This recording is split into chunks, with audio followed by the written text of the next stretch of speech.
Hi folks. Today I want to take a look at another troubleshooting shortcoming that I've noticed a lot of people tend to get burned by. In this example, we're going to look at DEF pressure problems in GHG14 and up Detroit powered units, particularly fault code SBN 4374 FMI0. I should also add that most of this should apply to newer Cummins powered units as well. Cummins now uses these types of pumps and DEF dozers on their equipment since they're the ones that build them. I've always found it funny how all over Detroit equipment you can find Cummins emission solutions written on the parts. But anyway, faults relating to DEF pressure have been a common reoccurring problem ever since DEF has been added to diesel engines. I've made a few videos already covering some of the more common problems. I'll leave links down in the description.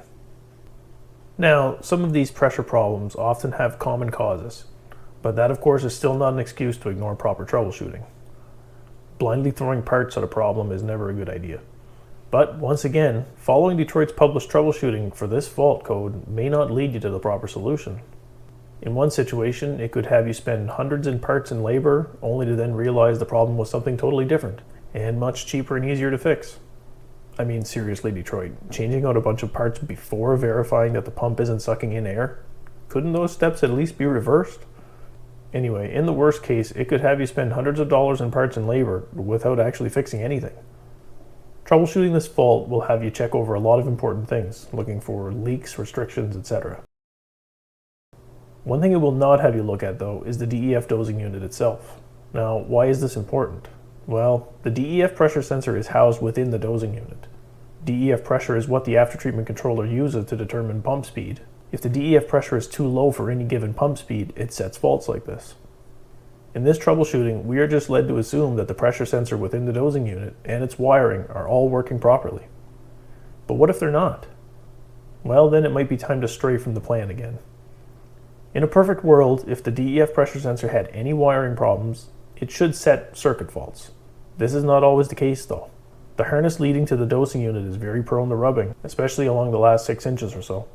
It's always a good idea to have a quick look at it for any damaged wiring. Now, here's the big one. Throughout this process, we have to just trust that this electric pressure sensor is working properly. But why? Why not verify it right from the beginning? How? Well, here's one of the many examples I've come across. Here we have a unit with low pressure.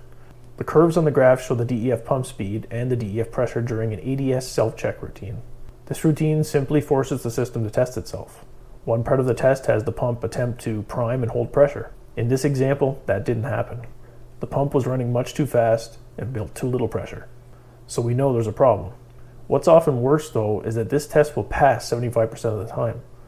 This can often lead to techs releasing the vehicle only to have them return with problems in no time. These problems tend to show themselves more often when the engine is running.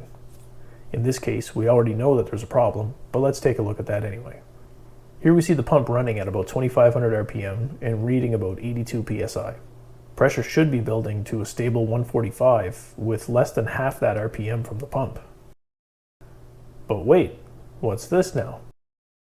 190 psi from a manual gauge? Now we're getting somewhere. We basically verified that there is a problem with the DEF pressure reading that the ACM is receiving. It thinks the pressure is low, so it's speeding up the pump to try compensate. In this situation, the wiring was all good, and the inlet screen on the DEF dozer was not found to have any restriction on it. So we know that the DEF pressure sensor has failed in range. Simply connecting a new dosing unit in place of the old one and running the truck shows the pressure return to normal without touching anything else on the truck. A quick check like this is often one of the first things I do to make sure I'm heading in the right direction. Putting together a gauge like this is quick and easy, yet you won't be asked to do so following published troubleshooting. So again, sometimes thinking outside the box can really help track down problems. I'd like to say thanks to our current Patreon support, and hope that you too would consider supporting our content on Patreon. If you enjoyed this video or found it helpful in any way, go ahead and hit that subscribe button for more. Ring the notification bell to be notified when I upload new videos so we can see you back here for the next one. And as always, thanks for watching.